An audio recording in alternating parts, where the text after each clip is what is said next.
നിങ്ങളുടെ വിശേഷൻസ് കാണാൻ വിചാരിക്കുന്ന പുതിയൊരു വീഡിയോ ബ്ലോഗിലേക്ക് ഏവർക്കും സ്വാഗതം. യെസ്, നിങ്ങൾ തമിഴിൽ കണ്ടപോലെ തന്നെ കഴിഞ്ഞ കുറച്ച് ദിവസമായിട്ട് എനിക്ക് മെസ്സേജ് വരുന്ന ഇൻസ്റ്റാഗ്രാമിലും വാട്സാപ്പിലും കോൾ ചെയ്യുമ്പോഴൊക്കെ മെസ്സേജ് NHS സിംഗിളിന്റെ വീഡിയോ ചെയ്തില്ലല്ലോ എന്നുള്ളത്. നമ്മൾ കാരണം എന്താ വെച്ച് കഴിഞ്ഞാൽ അതിനിടയിൽ കെയറേഴ്സിന്റെയും ഇല്ലെങ്കിൽ സ്റ്റുഡൻസിന്റെ ഒക്കെ ചെറിയൊരു റൂൾ ചേഞ്ചസ് വന്നിട്ടുണ്ടായിരുന്നു. സോ അതുകൊണ്ട് തന്നെ അതിനെക്കുറിച്ച് വീഡിയോ ചെയ്യും. അത് മാത്രമല്ല സോളിസിറ്റർ ആയിട്ടുള്ള ഒരു Q&A സെക്ഷൻ നമ്മൾ അതിനകത്ത് വെക്കുകയും ചെയ്തുകൊണ്ട് നമ്മൾ ഇതിന് ഫോക്കസ് ചെയ്യാതിരുന്നത്. അപ്പൊ ഇപ്പോൾ എല്ലാവരും ചോദിച്ചുകൊണ്ടിരിക്കുകയാണ് NHS ഇംഗ്ലണ്ട് അബോളിഷ് ചെയ്തത് കൊണ്ട് തന്നെ ജോബ് കട്ട് ഉണ്ടാവും, വലിയ രീതിയിലുള്ള പറഞ്ഞുവിടലുണ്ടാവും എന്ന് പറഞ്ഞിട്ട്. അപ്പൊ ഞാൻ കഴിഞ്ഞ ദിവസം റീൽ ഇട്ടു. ഞാനത് ഇവിടുത്തെ ഹെൽത്ത് കെയർ സ്റ്റാഫ്സിന് അത് ബാധകമാവില്ല എന്നുള്ള രീതിയിൽ. പക്ഷേ ഞാനിപ്പോൾ വരുന്ന പുതിയ കുറച്ച് ന്യൂസുകൾ ഞാൻ കണ്ടിട്ട് അതെനിക്കൊരു ഒരു എന്തോ സംതിങ് ഒരു അത്ര ക്ലിയർ അല്ലാത്തൊരു പരിപാടികളാണ് അവർ പ്ലാൻ ചെയ്തിരിക്കുന്നത്, ഇല്ലെങ്കിൽ അങ്ങനെ ഒരു പ്ലാനിലാണ് പോയിക്കൊണ്ടിരിക്കുന്നത്. ഇപ്പൊ നിങ്ങൾ സ്ക്രീനിൽ കാണുന്ന ന്യൂസ് നിങ്ങൾ കണ്ടിട്ടുണ്ടാവും അല്ലേ? As many as 30,000 jobs at risk of being cut under Labour's plan to over the NHS എന്നുള്ള രീതിയിൽ വന്നിട്ട് പറയുന്നുണ്ട്. പിന്നെ നിങ്ങൾ ഈ സ്ക്രീനിൽ കാണുന്ന ന്യൂസുകളെല്ലാം നമുക്കറിയാം 30,000-തോളം ജോബ് കട്ടുകൾ ഉണ്ടാവാനുള്ള സാധ്യതകൾ ഉണ്ട് എന്നുള്ള രീതിയിലും പറയുന്നുണ്ട്. പിന്നെ ചില ന്യൂസുകളിൽ കഴിഞ്ഞ ദിവസം വരെ 15,000 ജോബ് കട്ട് ചെയ്യുമെന്ന് പറയുന്നുണ്ടായിരുന്നു. ഇതിനകത്ത് 10,000 ജോബ് എന്ന് പറയുന്നുണ്ട്. വേറെ ചില ന്യൂസുകളിൽ 7,000 ജോബുകൾ കട്ട് ചെയ്യപ്പെടും എന്ന് പറയുന്നുണ്ട്. എനിവേ, എന്തായാലും നമുക്ക് കൂടുതലായിട്ട് ഡീറ്റെയിൽ ആയിട്ട് വീഡിയോയിലോട്ട് ഏവർക്കും സ്വാഗതം. ആദ്യമായിട്ടാണെങ്കിൽ ചാനൽ ഇൻഫോർമേറ്റീവ് ആയിട്ടുള്ള എന്റർടൈനിങ് ആയിട്ടുള്ള കൊച്ചു യൂട്യൂബ് ചാനൽ സബ്സ്ക്രൈബ് ചെയ്യുക, നോട്ടിഫിക്കേഷൻ ബെല്ലൈക്കൻ എനേബിൾ ചെയ്യാം, ഷെയർ ചെയ്യുക സുഹൃത്തുക്കൾക്ക്. അപ്പോൾ നമ്മളിതേ വീഡിയോ ഇട്ടു. അപ്പോൾ NHS ഇംഗ്ലണ്ടിന്റെ ചുറ്റിപ്പറ്റി ഇന്നലെ കുറേ അധികം ന്യൂസ് ചാനലുകളും ഇല്ലെങ്കിൽ ഇപ്പോൾ മറ്റ് പല മീഡിയാസും ഇതൊക്കെ എടുത്ത് വീഡിയോ ഇരിക്കുന്നത് കണ്ടായിരുന്നു. ഓക്കെ, അപ്പോൾ അത് പലതും ഞാൻ കണ്ടു, എല്ലാം പൂർണ്ണമായിട്ട് കണ്ടില്ല, പലതും ഞാൻ കണ്ടു. അപ്പൊ ഇതിനകത്ത് എല്ലാവരും പറയുന്നത് വെച്ച് കഴിഞ്ഞാൽ ജോബ് കട്ട് ഉണ്ടാവും എന്ന് തന്നെയാണ് പറയുന്നത്. ഓക്കെ, എന്താണ് ഇപ്പൊ ഇവിടെ നടന്നത്, എന്താ ഇവിടെ ആരെ പടക്കം പൊട്ടിച്ച് എന്ന് പറയുവാണെങ്കിൽ, നമ്മുടെ ക്രിസ്റ്റാമർ വന്നിട്ട് നൈസായിട്ട് NHS ഇംഗ്ലണ്ട് എന്നുള്ള ഒരു സെപ്പറേറ്റ് ഒരു ഗവർണിംഗ് ബോഡിയാണ്. ഈ പറഞ്ഞ NHS ട്രസ്റ്റുകളൊക്കെ മാനേജ് ചെയ്യുന്നതും പരിപാടികളും ഈ പറഞ്ഞ റിക്രൂട്ട്മെന്റ് തൊട്ട് അതൊക്കെ ഹോസ്പിറ്റലിലും കാര്യങ്ങളൊക്കെ കൺട്രോൾ ചെയ്തുകൊണ്ടിരിക്കുന്നത് NHS ഇംഗ്ലണ്ട് എന്നുള്ളൊരു ബോഡിയാണ്. അപ്പോൾ അതിന് പുറമെ തന്നെ ഗവൺമെന്റ് തന്നെ ഒരു പരിപാടിയുണ്ട്. ഗവൺമെന്റിനും ഡയറക്റ്റ് ഒരു ബോഡി ഉണ്ട്. അപ്പോൾ ഈ NHS, അതായത് ഈ NHS ഇംഗ്ലണ്ട് ഗവൺമെന്റിന്റെ കയ്യിൽ നിന്ന്, അതായത് department of health and social care അവരുടെ കയ്യിൽ നിന്നാണ് ഫണ്ടുകളും കാര്യങ്ങളൊക്കെ മേടിച്ചിട്ട് NHS കീപ്പ് ചെയ്ത് അത് ഇവർ മാനേജ് ചെയ്ത് കൊണ്ടിരിക്കുന്നത്. അപ്പൊ അതിനകത്ത് കുറെ അധികം പ്രശ്നങ്ങൾ നമുക്ക് NHS ഉണ്ട് അല്ലേ? NHS ഭയങ്കര ഡിലേ ആണ്. നമുക്ക് പേഷ്യൻസിന് പോയി കഴിഞ്ഞാൽ പ്രോപ്പർ ആയിട്ടുള്ള ട്രീറ്റ്മെന്റ് കറക്റ്റ് സമയത്ത് കിട്ടുന്നില്ല. പിന്നെ രണ്ടാമത്തെ കേസ് എന്ന് വെച്ച് കഴിഞ്ഞാൽ ഒരുപാട് റിക്രൂട്ട്മെന്റുകൾ നടക്കുന്നുണ്ട്. എന്നാൽ ആ റിക്രൂട്ട്മെന്റുകളൊന്നും പ്രോപ്പറായിട്ട് ഇപ്പോഴും ഷോർട്ടേജുകൾ വരുന്നു. ഇവിടെ ആളുകൾ മൈഗ്രേറ്റ് ചെയ്യുന്നു, അങ്ങനെ കുറെ പരിപാടികളുണ്ട്. പിന്നെ അത് മാത്രമല്ല, എല്ലാ രാജ്യങ്ങളും ഇമ്പ്രൂവ് ആവുന്നതിനനുസരിച്ചിട്ട് അത്രയ്ക്കൊന്നും ഡെവലപ്പ് ആവുന്നില്ല എന്നുള്ളതും കാണുന്നുണ്ട്. അതുകൊണ്ട് തന്നെ ക്രിസ്റ്റാമർ ഗവൺമെന്റ് വന്നപ്പോൾ തന്നെ റിഫോം NHS എന്നുള്ളൊരു പരിപാടി കൊണ്ടുവന്നിട്ടുണ്ടായിരുന്നു. അപ്പൊ റിഫോം NHSന്റെ നമ്മൾ വളരെ വ്യക്തമായിട്ട് അവരുടെ ഒരു ലോങ് ടേം പ്ലാൻ, ഒരു 10 ഇയേഴ്സിന്റെ പ്ലാനൊക്കെ 20 ഇയേഴ്സിന്റെ പ്ലാനൊക്കെ ഉണ്ടായിരുന്നു. അപ്പൊ അതിനകത്ത് പല രീതിയിലും കാര്യങ്ങളും റിക്രൂട്ട്മെന്റ് തൊട്ടും NHSന്റെ പുതിയ ഹോസ്പിറ്റലുകൾ പണിയുന്നതും കാര്യങ്ങളൊക്കെ ആയിട്ട് ബന്ധപ്പെട്ട് പല പ്ലാനുകളും ലേബർ പാർട്ടി കൊണ്ടുവന്നിട്ടുണ്ടായിരുന്നു. അതിന്റെ ഇടയിലാണ് ഈ പടകം ഇപ്പൊ പൊട്ടിച്ചിരിക്കുന്നത്. ക്രിസ്റ്റാമർ വന്നിട്ട് NHS ഇംഗ്ലണ്ട് എന്നുള്ള ഒരു സെപ്പറേറ്റ് ഗവർണിംഗ് ബോഡിയുടെ ആവശ്യമില്ല. ഇപ്പോൾ department of health and social care അവർക്ക് തന്നെ ഇത് നേരിട്ട് ചെയ്യാവുന്ന കേസുകളേ ഉള്ളൂ. അതുകൊണ്ട് തന്നെ സമയനഷ്ടം, സമയലാഭം, അതുപോലെ തന്നെ പൈസ ലാഭം, ഇങ്ങനെയുള്ള പല പരിപാടികൾ കിട്ടും. അതുമല്ല, ഈ ടൈം, അതായത് ഇപ്പോൾ ഓവറായിട്ട് അവർക്ക് പൈസ കൊടുക്കുന്നതിന് ടാക്സ് പേയേഴ്സിന്റെ മണി യൂസ് ചെയ്തിട്ട് എന്തിനാണ് NHS ഇംഗ്ലണ്ടിൽ കുറെ ആൾക്കാരെ വെറുതെ ആവശ്യമില്ലാതെ എന്തിനാണ് വെച്ചിരിക്കുന്നത് എന്നുള്ള ചിന്താഗതിയും, ആ പൈസ വേണമെങ്കിൽ പേഷ്യന്റ് കെയറിലേക്ക് കൂടുതൽ ഇൻവെസ്റ്റ് ചെയ്ത് കഴിഞ്ഞാൽ പേഷ്യന്റ് കെയർ കുറച്ചും കൂടി മെച്ചപ്പെടുത്താനായിട്ട് സാധിക്കും. അതുമല്ല, ഗവൺമെന്റ് നേരിട്ട് ഇടപെടുന്ന സമയത്ത് കുറച്ചും കൂടി അതിനകത്ത് ലാഭം ഉണ്ടാക്കാനും കറക്റ്റ് ആയിട്ടുള്ള ട്രീറ്റ്മെന്റ് പേഷ്യൻസിന് എത്തിക്കാനും സാധിക്കും എന്നുള്ളതാണ് അവരുടെ കണ്ടെത്തൽ. അത് തീർച്ചയായിട്ടും നല്ല കണ്ടെത്തലാണെന്ന് എല്ലാ ന്യൂസ് പേപ്പേഴ്സും എല്ലാ ആളുകളും അത് പറയുന്നുണ്ട്, വിലയിരുത്തുന്നുണ്ട്. കാരണം വെച്ചാൽ അത് പണ്ടേ ചെയ്യേണ്ട ഒരു കാര്യമായിരുന്നു. കാരണം അതുകൊണ്ട് തന്നെ ഇപ്പൊ NHS ഡയറക്റ്റ് ഗവൺമെന്റിന്റെ അണ്ടറിലാണ്. ഓക്കെ, അപ്പൊ അതുകൊണ്ട് തന്നെ ആളുകൾക്കും പ്രോപ്പറായിട്ടുള്ള ഒരു ട്രീറ്റ്മെന്റും അതുപോലെ തന്നെ റിക്രൂട്ട്മെന്റുകളും കാര്യങ്ങളൊക്കെ ഇനി നടക്കുവാണെങ്കിൽ പ്രോപ്പറായിട്ട് നടക്കും എന്നുള്ളതാണ്. പക്ഷെ അതിന് മുമ്പായിട്ട് ഇപ്പോൾ ചർച്ച ചെയ്ത് വന്നിരിക്കുന്ന ഒരു കാര്യം എന്ന് വെച്ച് കഴിഞ്ഞാൽ, റിഫോം NHSന്റെ ഭാഗമായിട്ട് നമുക്കറിയാം ജോബ് കട്ടുകളാണ്. ഓക്കെ, ഞാൻ NHSന്റെ കൂടുതൽ കഥയൊന്നും പറയുന്നില്ല. ഏത് കാലഘട്ടത്തിലാണ് NHS ഇംഗ്ലണ്ട് വന്നതെന്നും അതും ഇതേപോലെ തന്നെ ഒരു ഈ ഹെൽത്ത് ആൻഡ് സോഷ്യൽ കെയർ ബില്ലിന്റെ പുറത്ത് വന്ന കേസുകളാണെന്നും ആ കഥയൊന്നും ഞാൻ എടുത്തു പറയുന്നതിന് ആവശ്യമില്ല. നമുക്ക് വേണ്ടത് ജോബ് കട്ട് നമ്മളെ ബാധിക്കൂ എന്നുള്ളതാണ് കേട്ടോ. അപ്പോൾ ഇതിനകത്ത് കുറേ ന്യൂസുകൾ വന്നിട്ടുണ്ട്. അപ്പോൾ അതിനകത്ത് കുറേ ന്യൂസുകളിൽ പല രീതിയിലുള്ള ന്യൂസുകളും പറയുന്നുണ്ട്. അതൊന്നും കൺഫേംഡ് അല്ല. പല ന്യൂസുകളും പലതും പ്രതിപാദിച്ച് പോകുന്നുണ്ട്. അതെല്ലാം നാഷണൽ മീഡിയാസ് ആണ് പ്രതിപാദിച്ച് പോകുന്നത്. അത് കുറച്ച് സമ്മറികളുണ്ട്. അതിനകത്ത് മെയിനായിട്ടൊരു കാര്യം എന്ന് വെച്ച് കഴിഞ്ഞാൽ കൺഫേം ആണ് ജോബ് കട്ട് ഉണ്ടെന്ന്. Thousands of jobs to B cut after Chris Starmer announces NHS England will be abolished to cut bureaucracy and bring management of the health service back to democratic control എന്നുള്ളതാണ് പറഞ്ഞിരിക്കുന്നത്.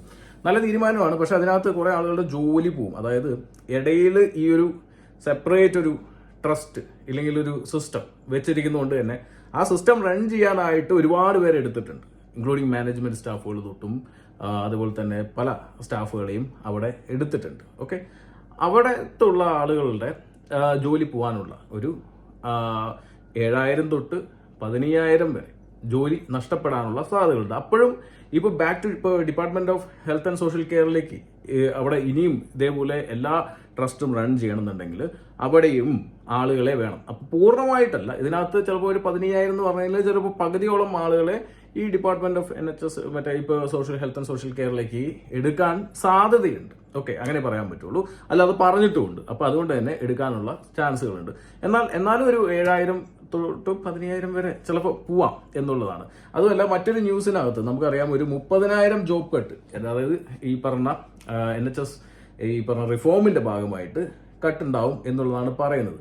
അതാണ് ന്യൂസുകൾ പറയുന്നത്, ഞാൻ പറയുന്നതല്ല, ന്യൂസുകൾ പറയുന്നത്. ഓക്കെ, അതിന് അത് വരാതിരിക്കാം, എപ്പോൾ വരും എന്നും ചോദിക്കരുത്. കാരണം എന്ന് വെച്ച് കഴിഞ്ഞാൽ അതിനൊരു പ്രോപ്പർ ആയിട്ടുള്ള സമയമോ കാലോ ഒന്നും പറഞ്ഞിട്ടില്ല. ന്യൂസ് വരുമ്പോൾ നിങ്ങൾ സംശയങ്ങൾ അതിനകത്ത് അങ്ങനെ ഒരു സംഭവം ഉണ്ടോ എന്നുള്ള കാര്യങ്ങൾ ക്ലിയർ ചെയ്ത് പറഞ്ഞു തരിക എന്നുള്ളതാണ് നമ്മുടെ ചുമതല. അത് വളരെ വ്യക്തമായിട്ട് തന്നെ ക്ലിയർ ചെയ്തത്. ഇതൊക്കെ എങ്ങനെയാണെന്ന് വെച്ച് കഴിഞ്ഞാൽ this includes thousands of who work for NHS 42 integrated care boards. അതായത് 42 integrated care boardsന് വേണ്ടി വർക്ക് ചെയ്യുന്ന ICB ഇംഗ്ലണ്ട്. ഓക്കെ, അവിടുത്തെ അതിൻ്റെ അടിയിൽ വരുന്ന health service body which overseas groups of NHS trust employ 20,000 people set to become England's new chief executive for next month has instructed the ICB cut their running cost by 50% by the end of this year. അതായത് ഈ വർഷം അവസാനത്തോടുകൂടി ICB അവരുടെ running cost 50% കുറയ്ക്കണം. Okay, so given ICB employ 20,000 people, that mean the half of them are going to go എന്നുള്ളതാണ് പറഞ്ഞിരിക്കുന്നത്. അതായത് ഇത് ഗാർഡിയനിൽ വന്ന ന്യൂസാണ്, ഡെയിലി മെയിലിൽ വന്ന ന്യൂസാണ്, അതേപോലെ തന്നെ മറ്റ് ന്യൂസ് പേപ്പേഴ്സിലൊക്കെ വന്നിട്ടുണ്ട്. അതായത് ICB എംപ്ലോയീസിലെ 25,000-ഓളം ആളുകൾ ജോലി നഷ്ടപ്പെടും എന്നാണ് പറയുന്നത്. ഓക്കെ, അത് മാത്രമല്ല, ജോബ് നഷ്ടപ്പെടുന്നത് കാര്യം മാത്രമല്ല, വേറൊരു കാര്യം 225 NHS ട്രസ്റ്റുകളിലേക്ക് HR, finance and communication മേഖലയിലേക്ക് പുതിയ ആളുകളെ നിയമിക്കാനുള്ള പ്ലാനുകളുമുണ്ട്. അപ്പോൾ ഇവിടെ ജോബ് കട്ടാവുന്നുണ്ടെങ്കിൽ അതിനകത്ത് ക്വാളിഫൈഡ് ആയിട്ടുള്ള ആളുകളെ മാക്സിമം ഇവിടെ തന്നെ വിനിയോഗിക്കാനായിട്ട് ചാൻസുകളുണ്ട്. ഓക്കെ, ഇപ്പോൾ ജോബ് കട്ട് ഉണ്ടാവും എന്നുള്ളത് കൺഫേം തന്നെയാണ്. അത് മാത്രമല്ല, എതിർ പാർട്ടിക്കാരും ഇതിനെ വലിയ രീതിയിൽ സപ്പോർട്ട് ചെയ്യുന്നു എന്നുള്ളതാണ് ഏറ്റവും വലിയൊരു കാര്യം. ഓക്കെ, അതല്ല, ഇവിടെ ചില ഗ്രാഫുകളും കാര്യങ്ങളും, അത് നമ്മളിപ്പോൾ ന്യൂസ് പറയുന്നത് ഇൻഡിപെൻഡന്റ് ന്യൂസിനകത്ത് ന്യൂസ് പോയി വായിക്കുക. അതിനകത്ത് ചില ഗ്രാഫുകൾ കൊടുക്കുന്നുണ്ട്. NHS England central admin cost ഏകദേശം 3.2 ബില്യൺ പൗണ്ടാണ് അവർ ചിലവായിക്കൊണ്ടിരിക്കുന്നത്. നല്ല തീരുമാനമാണ്. കാരണം അത് കട്ട് ചെയ്യുന്നതിൽ കൂടെ തന്നെ ആ ഫണ്ട് ഗവൺമെന്റിന് നേരിട്ട് പേഷ്യൻസിന് കൊടുക്കാനായിട്ട് പറ്റും. പേഷ്യൻസിന് കൊടുക്കുമ്പോൾ ഇല്ലെങ്കിൽ പേഷ്യൻസിന് ട്രീറ്റ്മെന്റിന് വേണ്ടിയിട്ട് അത് വിനിയോഗിക്കാനായിട്ട് സാധിക്കും. അതിനകത്ത് എനിക്ക് തോന്നുന്നു യെസ് ഓക്കെയാണ് എന്ന് വേണമെങ്കിൽ പറയാം. പക്ഷേ അതിനകത്ത് എത്രത്തോളം ആളുകളുടെ ജോലി പോവും, അതിൽ മലയാളികളുടെ ജോലി പോവോ എന്ന് ചോദിച്ചു കഴിഞ്ഞാൽ ഇതിനകത്ത് വർക്ക് ചെയ്യുന്നുണ്ടെങ്കിൽ തീർച്ചയായിട്ടും മലയാളികളുടെ ജോലിയും പോകും. ഓക്കെ, അത് ഇപ്പോൾ ചില വാർത്തകളും കാര്യങ്ങളൊക്കെ വിമർശിച്ചിട്ടും കാര്യങ്ങളൊക്കെ മലയാളികളുടെ ജോലി നഷ്ടമാകും എന്ന് പറയുന്നതിനെതിരെ വിമർശിക്കുന്നുണ്ട്. ഇങ്ങനത്തെ ഒരു സിറ്റുവേഷൻ ആണെന്നുണ്ടെങ്കിൽ അതിനകത്ത് മലയാളികളും ഇൻവോൾവ് ആണെന്നുണ്ടെങ്കിൽ മലയാളികളുടെ ജോലി പോകും. ഓക്കെ, അപ്പോൾ അതിന് സൊല്യൂഷൻസ് ചിലപ്പോൾ ഉണ്ടാവും. അവർ തന്നെ ഇപ്പോൾ നമുക്കറിയാം കെയർ വർക്കേഴ്സിന്റെ ജോലി പോകുന്നതിനനുസരിച്ചിട്ട് അവർ മറ്റ് മേഖലകളിലേക്ക് അല്ലെങ്കിൽ മറ്റ് എംപ്ലോയീസിന് ഇവിടെയുള്ള ജോലി പോയ കെയർ വർക്കേഴ്സിനെ പരിഗണിച്ചിട്ടേ മറ്റു ആൾക്കാരെ പരിഗണിക്കാനായിട്ട് പറ്റുള്ളൂ എന്നുള്ള കാര്യങ്ങൾ പറയുന്നത് കണ്ടിട്ടുണ്ടായിരുന്നു. സോ അതേപോലെ തന്നെ ഇവിടെയും ചാൻസുകളുണ്ട് അങ്ങനെ ജോലി മാറുന്നതിന്. നേരത്തെ പറഞ്ഞു 220 NHS ട്രസ്റ്റുകളിലേക്ക് HR, ഫിനാൻസ്, മറ്റ് മേഖലകളിലേക്ക് ആളുകളെ നിയമിക്കാനുള്ള സാധ്യതകളുണ്ട്. അപ്പോൾ ഇതിനകത്തുള്ളവരെ ചിലപ്പോൾ അവിടെ മാറ്റി പ്ലേസ് ചെയ്യായിരിക്കും. അതുമാത്രമല്ല, പലരും ചോദിച്ച ഒരു കാര്യമാണ് NHS ഇംഗ്ലണ്ടിന്റെ ഈ ഒരു അബോളിഷ് ചെയ്തതിൽ നമ്മുടെ നേഴ്സസിനും ഡോക്ടേഴ്സിനും ജോലി പോയി. ഞാൻ കഴിഞ്ഞ ദിവസം റീലിൽ അത് പോകാൻ ചാൻസ് ഇല്ല എന്ന് തന്നെയാണ് പൊതുവെ പറഞ്ഞത്. പക്ഷേ ന്യൂസുകളുടെ അടിസ്ഥാനത്തിൽ നഴ്സിംഗ് ടൈംസ് എന്നുള്ള ഒരു വെബ്സൈറ്റ് പ്രസിദ്ധീകരിച്ചിട്ടുണ്ട്. അവർ നമ്മുടെ ഇപ്പോൾ department of health and social care, അതായത് NHS അബോളിഷ് ചെയ്തിട്ട് ഇപ്പോൾ നേരെ department of health and social care ആണ് NHSന്റെ സ്ഥാനത്തേക്ക് വരുന്നത്, അല്ലെ? ഇപ്പോൾ NHS അല്ല, department of health and social care. Okay, so അതിൻ്റെ പ്രതിനിധി ഇല്ലെങ്കിൽ അതിൻ്റെ എന്താ പറയുക തലവൻ, മിസ്റ്റർ സ്ട്രീറ്റിംഗ് എന്നുള്ള രീതിയിൽ പുള്ളിയാണ് സ്ട്രീറ്റിംഗ് പേരാണ്ടോ.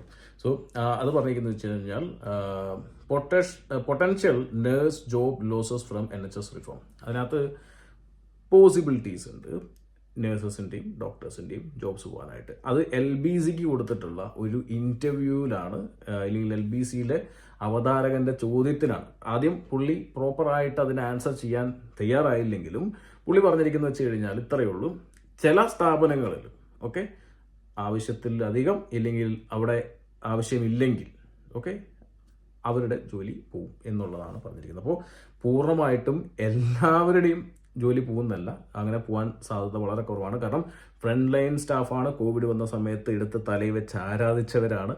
അപ്പോൾ അതുകൊണ്ട് തന്നെ എല്ലാവരുടെയും അല്ല, അനാവശ്യമായിട്ട് എവിടെയെങ്കിലും ആളുകൾ ഉണ്ടെങ്കിൽ, അങ്ങനെ എടുത്തു വെച്ചിട്ടുണ്ടെങ്കിൽ അവരുടെ ജോലി പോയേക്കാം എന്നാണ് നഴ്സിംഗ് ടൈംസിനകത്ത് പ്രസിദ്ധീകരിച്ചിരിക്കുന്നത്. അപ്പോൾ കുറേ ന്യൂസുകളുടെ അടിസ്ഥാനത്തിലാണ് ഞാൻ നിങ്ങളോട് സംസാരിക്കുന്നത്. അതിനകത്ത് ഒരിക്കലും ഞാൻ പറയുന്നില്ല മറ്റേ എന്താ പറയുക ജോബ് പോയില്ലെന്നോ പോകുന്നോ, അത് പറയാനുള്ള അവകാശമില്ല. ന്യൂസിൻ്റെ അടിസ്ഥാനത്തിൽ നമുക്ക് പല കാര്യങ്ങളും പറയാം. ഇതെല്ലാം എന്താ പറയുക പ്രോപ്പറായിട്ടുള്ള അവരുടെ ഡിപ്പാർട്ട്മെൻറ്റ്സിൻ്റെ ന്യൂസിൽ നിന്നാണ് ഞാൻ നിങ്ങൾക്ക് ഇതൊക്കെ എടുത്ത് തരുന്നത്. സോ ഗൈസ്, ആകെ മൊത്തം കൺക്ലൂഷനിൽ ഒരു കാര്യം പറയാനുള്ളത് വെച്ച് കഴിഞ്ഞാൽ NHS ഇംഗ്ലണ്ട് അബോളിഷ് ചെയ്തതിൽ തെറ്റില്ല. കാരണം ഇത്രയും ബില്യൺ പൗണ്ട്സിൻ്റെ നഷ്ടം ഉണ്ടാവുന്നുണ്ട് ഗവൺമെൻറ്റിന്. അതുകൊണ്ട് പ്രത്യേകിച്ച് ഗുണം NHSൽ പോകുന്ന പേഷ്യൻസിന് കിട്ടുന്നില്ല എന്നുള്ളതാണ് ഏറ്റവും വലിയ കാര്യം. ഓക്കെ, ഒരാൾക്കും പ്രോപ്പറായിട്ടുള്ള ട്രീറ്റ്മെൻറ്റ് അതിനുള്ള സമയത്തിൽ കിട്ടുന്നില്ല എന്നുള്ളത് ലോകം മൊത്തം ചർച്ചയാക്കിയുള്ള വാർത്തകളും കാര്യങ്ങളാണ്. അപ്പോൾ അതുകൊണ്ട് തന്നെ അതിനകത്തേക്ക് കൂടുതൽ നമ്മളിനി ചർച്ചയായിട്ട് പോകുന്നില്ല, അതിൻ്റെ ആവശ്യമില്ല. നമുക്ക് നമ്മുടെ ജോബിന് എന്തെങ്കിലും പ്രശ്നമുണ്ടോ എന്നുള്ളതാണ് നമ്മുടെ ചോദ്യം. ജോബിന് പ്രശ്നങ്ങൾ വരാം. മലയാളികൾ ആ 10,000 തൊട്ട് 20,000 30,000 ഇടയിൽ മലയാളികൾ ഉണ്ടെങ്കിൽ തീർച്ചയായിട്ടും അവരെയും അത് എഫക്റ്റ് ചെയ്തേക്കാം. പ്രത്യേകിച്ച് മലയാളികൾ വേറെ എന്താ പറയുക സ്പേസ് എന്ന് വന്ന ആളുകളൊന്നും ഇല്ലാത്തതുകൊണ്ട് തന്നെ ഈ ഒരു മേഖലയിൽ വർക്ക് ചെയ്യുന്ന ഇവർ പറയുന്ന ലിസ്റ്റിനകത്ത് അവർ ഉണ്ടെങ്കിൽ തീർച്ചയായിട്ടും പോകാം എന്നുള്ളതാണ് പറയുന്നത്. അല്ലാത്ത പക്ഷം അധികം നേഴ്സസോ അല്ലെങ്കിൽ ഡോക്ടേഴ്സോ പേടിക്കേണ്ട ആവശ്യമില്ല. പക്ഷേ ചില NHS ട്രസ്റ്റിൻ്റെ അണ്ടറിൽ ഇനിയിപ്പോൾ ഈ പറഞ്ഞ രീതിയിൽ എന്തെങ്കിലുമൊക്കെ വ്യത്യാസം ഉണ്ടെങ്കിൽ മാത്രം ആയിരിക്കും അവരുടെ ജോബ് പോവുക എന്ന് മാത്രമാണ് പറയാൻ പറ്റുള്ളൂ. എനിവേ, ന്യൂസുകൾ പ്രോപ്പറായിട്ട് നിങ്ങളുടെ അടുത്ത് എത്തിക്കുക. നിങ്ങൾക്ക് വായിക്കാം ഈ ന്യൂസുകളെല്ലാം ദ ഇൻഡിപെൻഡൻറ്റ് ന്യൂസ്, BBC, പിന്നെ ഗവൺമെൻറ് ഓഫ് UKയുടെ വെബ്സൈറ്റ്, അതുപോലെ തന്നെ നഴ്സിംഗ് ടൈംസ്, അങ്ങനെയുള്ള LBC ന്യൂസ്, പിന്നെ അതിനൊപ്പം തന്നെ ഡെയിലി മെയിൽസ്, ഇതിനകത്തൊക്കെ ന്യൂസ് വന്ന് കിടക്കുന്നുണ്ട്. തീർച്ചയായിട്ടും വായിക്കുക. എനിവേ, ചാനൽ ഇഷ്ടപ്പെട്ട സപ്പോർട്ട് ചെയ്ത് സബ്സ്ക്രൈബ് ചെയ്യുക. കാണുമ്പോൾ